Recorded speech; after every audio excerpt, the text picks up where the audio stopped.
मुसलमान जहाँ रहेगा वहीं जिहाद करेगा, जहाँ भी रहेगा वहीं जिहाद करेगा। और कॉरपोरेट जिहाद कोई नई चीज़ थोड़ी है। कॉरपोरेट कंपनियों में हमेशा जिहाद होता रहा है।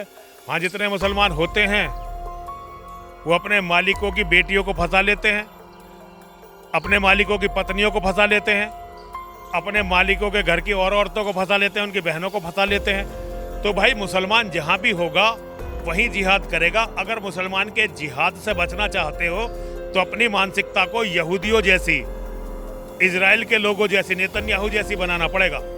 अगर गांधी और नरेंद्र मोदी की मानसिकता में रहोगे तो तुम्हारे घर की एक एक औरत, हिंदुओं की एक एक औरत मुसलमानों में जाएगी। कितना ही रोना पीटना मचाते रहो। ये साले बहुत ही झूठे होते हैं, बहुत ही वाहियात होते हैं। जितना बड़ा मौलाना, जितनी बड़ी दाढ़ी, उतना ही वाहियात, उतना ही झूठा, उतना ही कमीना। लेकिन भाई इनका कमीनापन चल रहा क्योंकि हिंदू में जान तो है नहीं। अगर लव जिहाद करने वाले की जो औरतों को इस तरह धोखा दें, उनकी अगर गर्दन काट दी जाती, हर एक हरकत करते गर्दन काट दी जाती, तो ये कभी जिहाद नहीं करते।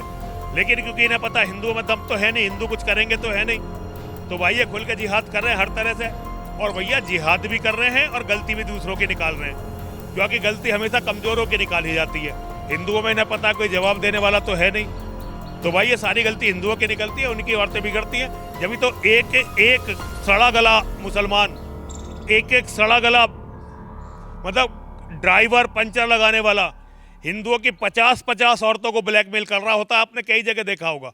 लव जिहाद, थूक जिहाद, लैंड जिहाद के बाद अब कॉरपोरेट जिहाद, ये वही शब्द है जो नासिक की TCM कंपनी से निकलकर आज देश के कोने कोने और हर मीडिया हाउस का चर्चा का विषय बना हुआ है। और जिसके अंदर एक कंपनी के अंदर 180 लड़कियों का शोषण किया जाता है, उनका धर्मांतरण कराने की कोशिश की जाती है, उन्हें गौ मांस खिलाने की कोशिश की जाती है। उसके बाद मामला सामने आता है और 180 लड़कियां सामने निकल कर आती हैं, जिनमें से कुछ लड़कियों ने FIR भी दर्ज कराई। स्वामी यति नरसिंहानंद जी हमारे साथ है पूरे मामले पर चर्चा करने के लिए। क्या कहेंगे, इस तरीके से जो जिहाद बढ़ता जा रहा है, तो इस जिहाद के पीछे का कारण क्या है? जिहाद के पीछे का कारण है हिंदुओं की कायरता, हिंदुओं का कमीनापन, हिंदुओं की अकर्मण्यता। हिंदू पूरा अपना वजूद खो बैठे हैं, अपना अस्तित्व खो बैठे हैं। अब हिंदुओं को कोई कुछ समझ नहीं रहा है। इसलिए देखिए, जिहाद केवल कुछ नाम देने से जिहाद बदल नहीं जाएगा। जीवन के हर क्षेत्र में मुसलमान के लिए जिहाद है।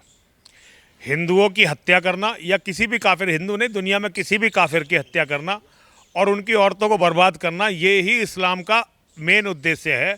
इस्लाम धर्म में सबसे पावन इन्हीं कार्यों को माना जाता है। तो मुसलमान जहाँ रहेगा वहीं जिहाद करेगा, जहाँ भी रहेगा वहीं जिहाद करेगा। और कॉरपोरेट जिहाद कोई नई चीज़ थोड़ी है। कॉरपोरेट कंपनियों में हमेशा जिहाद होता रहा है। वहाँ जितने मुसलमान होते हैं वो अपने मालिकों की बेटियों को फंसा लेते हैं, अपने मालिकों की पत्नियों को फंसा लेते हैं, अपने मालिकों के घर की और औरतों को फंसा लेते हैं, उनकी बहनों को फंसा लेते हैं। तो भाई मुसलमान जहाँ भी होगा वहीं जिहाद करेगा। अगर मुसलमान के जिहाद से बचना चाहते हो तो अपनी मानसिकता को यहूदियों जैसी, इजराइल के लोगों जैसी, नेतन्याहू जैसी बनाना पड़ेगा। अगर गांधी और नरेंद्र मोदी की मानसिकता में रहोगे तो तुम्हारे घर की एक एक औरत, हिंदुओं की एक एक औरत मुसलमानों में जाएगी। कितना ही रोना पीटना मचाते रहो, क्योंकि रोना पीटना समाधान नहीं है। समाधान वो है जो इजराइल करता है, जो यहूदी करते हैं। और अगर हिंदुओं के बस की ये नहीं है तो ये तो तय है कि उनकी सारी बेटियां बलात्कार मुसलमानों की रखेल बनाई जाएंगी या मंडियों में बेची जाएंगी। लेकिन गुरुजी, वहीं दूसरा पक्ष, आरोपी पक्ष की तरफ से वकील हुए, उनके पेरेंट्स हुए, मौलवी मौलाना हुए, वो बोल रहे हैं कि ये तो पहले प्यार वाला मामला था और स्वेच्छा से जो भी शारीरिक शोषण हुआ वो स्वेच्छा से हुआ, रिलेशनशिप में रहते हुए। लेकिन जब खटपट हुई तो लड़की ने FIR दर्ज करा दी। इसे लव जिहाद का मामला बनाया जा रहा है। लव जिहाद की जगह तो आपसी प्यार और मोहब्बत का मामला था। ये साले बहुत ही झूठे होते हैं, बहुत ही वाहियात होते हैं। जितना बड़ा मौलाना, जितनी बड़ी दाढ़ी, उतना ही वाहियात, उतना ही झूठा, उतना ही कमीना। लेकिन भाई इनका कमीनापन चल रहा क्योंकि हिंदू में जान तो है नहीं। अगर लव जिहाद करने वाले की जो औरतों को इस तरह धोखा दें, उनकी अगर गर्दन काट दी जाती, हर एक हरकत करते गर्दन काट दी जाती, तो ये कभी जिहाद नहीं करते। लेकिन क्योंकि इन्हें पता हिंदुओं में दम तो है नहीं, हिंदू कुछ करेंगे तो है नहीं, तो भाई ये खुल के जिहाद कर रहे हैं हर तरह से। और भैया जिहाद भी कर रहे हैं और गलती भी दूसरों की निकाल रहे हैं, क्योंकि गलती हमेशा कमज़ोरों की निकाली जाती है। हिंदुओं में न पता कोई जवाब देने वाला तो है नहीं, तो भाई ये सारी गलती हिंदुओं की निकलती है, उनकी औरतें बिगड़ती हैं। जब तो एक एक सड़ा गला मुसलमान, एक एक सड़ा गला मतलब ड्राइवर, पंचर लगाने वाला हिंदुओं की 50-50 औरतों को ब्लैकमेल कर रहा होता है, आपने कई जगह देखा होगा। तो भैया ये उनकी गलती नहीं है, वो सही कह रहे हैं। उनका तो क्या है भैया, एक धींग की तो मार भी हलाल होती है। तो आज भारत में ये धींग है, प्रशासन इनके साथ, पुलिस इनके साथ, अधिकारी इनके साथ। कैसी बात कर रहे हैं? क्या बात हिंदुवादी कर रहे हैं? सरकार है, योगी अरे मोदी की हिंदुवाद सरकार हिंदुवाद है। की सरकार, आप जैन साहब बार बार मत करा करो। हिंदुवाद की काहे की हिंदुवाद की सरकार है? कोई हिंदुवाद की सरकार नहीं है। हिंदुवाद की सरकार होती तो इस समस्या का कोई ठोस हल ढूंढती, लेकिन कोई ठोस हल नहीं ढूंढा गया, कोई ठोस हल नहीं ढूंढा गया। अरे लेंसकार्ट जो कंपनी है, हिंदुओं की कंपनी है, बंसल उसका मालिक है। उन्होंने कह दिया भाई हमारे यहाँ कोई भी मतलब बुर्का पहन के आ सकते हैं, पगड़ी बांध के आ सकते हैं, लेकिन तिलक और कलावा बांध के नहीं आ सकते। तो वो मुसलमान थोड़ी है, लेकिन जिहाद तो वहाँ भी है। तो भाई हिंदुओं की कमजोरी के कारण उन्हें हर जगह इस जिहाद को झेलना भी है और अपने आप को दोषी भी मानना है। लेकिन आरोपी के पिताजी का, उनके अब्बा का कहना है कि मैं भी पढ़ा लिखा ग्रेजुएट हूँ और मैंने कॉलेज पास कर चुका हूँ, मेरे बच्चे ने भी अच्छी खासी पढ़ाई लिखाई की है, तो हम लोग ऐसे जिहाद के मामले में नहीं फंसते हैं। लड़की खुद हमारे लड़के की तरफ आकर्षित थी, प्यार मोहब्बत का मामला था, लड़का पढ़ा लिखा है, हम जिहाद में याद नहीं करते। जिहाद कैसे नहीं करते? क्या ओसामा बिन लादेन कम पढ़ा लिखा था? क्या अल जवाहिरी कम पढ़ा लिखा था? क्या ये मतलब जितने भी बड़े बड़े ये जो डॉक्टर अभी बम विस्फोट करके खुद उड़ गए थे, ये कम पढ़े लिखे थे? मुसलमानों की किसी भी बात पे विश्वास करना अपने आप को धोखा देना भाई। एक मौलाना जी तो कह रहे थे सारे मुसलमान जो फट रहे हैं सब बीजेपी वाले फटवा रहे हैं, माहौल खराब तो बीजेपी वाले हिंदुवादी संगठन कर रहे हैं। नहीं देखिए, बीजेपी वाले फटवा रहे हैं, इस बात से मैं भी सहमत हूँ। अगर सरकारें चाहें तो कोई मंदिर में घुस के चप्पल नहीं चुरा सकता, ये बम विस्फोट तो बहुत दूर की बात है। लेकिन सरकार इस एक आतंकवादी कार्रवाइयों को सहन करती है। अगर एक आतंकवादी कार्रवाई पर जितने भी दूर दूर तक इससे संबंधित लोग हों, अगर सबको सरेआम त्वरित मुकदमा चला के अगर सरेआम इन्हें सूली पर चढ़ा दिया जाए तो फिर आतंक। लेकिन हमारे यहाँ कसाब को कई साल तक बिरयानी खिलाई और इनके तो कभी दोस्त सिद्ध ही नहीं होते, क्योंकि भैया इनके पास पूरे वकीलों की फौज है, हिंदू वकीलों को भी करते हैं। जकात का पैसा इसीलिए तो होता है इनके यहाँ, लूट से पहले माल इकट्ठा करने के लिए खर्च करते हैं पैसा, उसके बाद लूट करते हैं। तो भाई इस्लाम की पॉलिसी बिल्कुल क्लियर है। जितना कन्फ्यूजन है वो हिंदुओं में है और हिंदुओं में ये सब बीमारी है। वही महिला जो एचआर थी हिरा खान, वो तो कह रही मैं तो प्रेग्नेंट हूँ, मुझे जमानत मिलनी चाहिए। उनके वकील उनकी जमानत अर्जी लगा रहे हैं। हाँ, वो तो मुसलमान औरतें हर साल प्रेग्नेंट हो जाती हैं, तो उन्हें तो भैया किसी भी क्राइम में उसे इसी बात पर देखिए, मुसलमानों के पास बहुत सारे तरीके हैं। प्रेग्नेंट औरतों से अपराध करवाने का तरीका है, नाबालिग बच्चों से अपराध करवाने का तरीका है।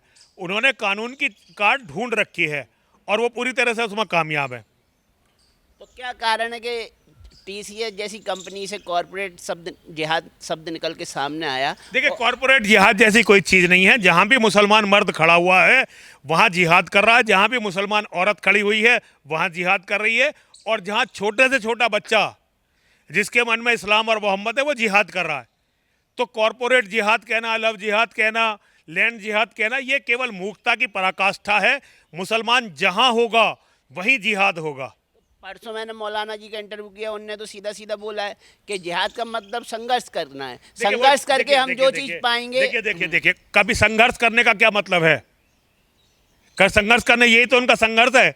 लोगों को धोखा दो, लोगों को मूर्ख बनाओ, मूर्ख ना बन रहे हो तो उनका कत्ल कर दो। इस्लाम ने आज तक उनके इतिहास में वो इसी को तो संघर्ष मानते हैं और ये संघर्ष वो कर रहे हैं। तो मौलाना कोई झूठ थोड़ी बोल रहा है, ये तो हिंदुओं ने अपनी आंखों में पट्टी बांध रखी है। मौलाना की क्या गलती है? तो अब जो हिंदुवादी संगठन रोड पे आके विरोध प्रदर्शन नहीं, कर कोई रहे हैं, हिंदू वो ड्रामा कर रहे हैं। उन्हें हिंदुओं से चंदा भी तो खाना है, उन्हें हिंदुओं की सरकारों की दलाली भी तो करनी है। हिंदुवादी संगठन कुछ करते थोड़ी हैं, वो तो केवल दलाली करते हैं, दलाली कर रहे हैं। उन्हें अगर कुछ करना होता, अगर हिंदुवादी संगठन कुछ कर रहे होते तो ये हिंदुओं की दुर्गति होती क्यों? हिंदुओं को ऐसे दो कौड़ियों के संगठनों पर ना कभी विश्वास करना चाहिए, ना ही कभी इनमें शामिल होना चाहिए, ना ही कभी इनका साथ देना चाहिए। विश्व हिंदू परिषद, बजरंग दल, ये फर्जी संगठन सारे बिल्कुल फर्जी संगठन हैं। विश्व हिंदू परिषद, आरएसएस, बजरंग दल, जितने भी ये हैं दुर्गा वाहिनी, ये वाहिनी, वो वाहिनी, सब ये फर्जी संगठन ही तो हैं। इन्होंने करके क्या दिया? बताइए, हिंदुओं को संगठन ऐसे बनाने चाहिए जैसे मुसलमानों के तालिबान और ISIS हैं। इससे कम संगठन अगर हिंदुओं का है तो हिंदुओं को ऐसे कम संगठन पर विश्वास नहीं करना चाहिए। तो ऐसे संगठन ही हल हैं कि जिहाद के? केवल एकमात्र ये संगठन, जिस तरह से नेतन्याहू की IDF है, इजराइल डिफेंस फोर्सेस, उसी तरह का हमारे पास संगठन होना चाहिए। मौलाना तो ये भी बोल रहे थे गुरुजी कि भाई हिंदुओं में दम है तो वो हमारी घर की लड़कियों को जिहाद करके ले जाएं। और मैं क्या कह रहा हूँ, मैं भी तो ये कह रहा हूँ, हिंदुओं में दम नहीं है। मौलाना भी जानते हैं हिंदुओं में दम नहीं है।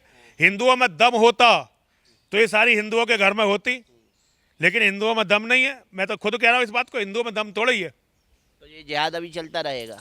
जिहाद तो चलता ही रहेगा। जिहाद तो धरती पर जब तक एक भी मुसलमान है, जिहाद चलता रहेगा। जिहाद को ख़त्म करना है तो इस्लाम को ख़त्म करना पड़ेगा। अगर एक भी मुसलमान धरती पर है तो जिहाद चलता रहेगा। कोई निराकरण नहीं? क्यों नहीं निराकरण है? इस्लाम को ख़त्म करो, सीधा स्पष्ट निराकरण है। अब आप मानना नहीं चाहते, ये आपकी गलती है। लेकिन सेकुलर देश में कैसे इस्लाम खत्म? सेकुलर देश कुछ नहीं है, तो ये तो देश खत्म होने वाला है भाई। ये तो देश ही खत्म होने वाला है।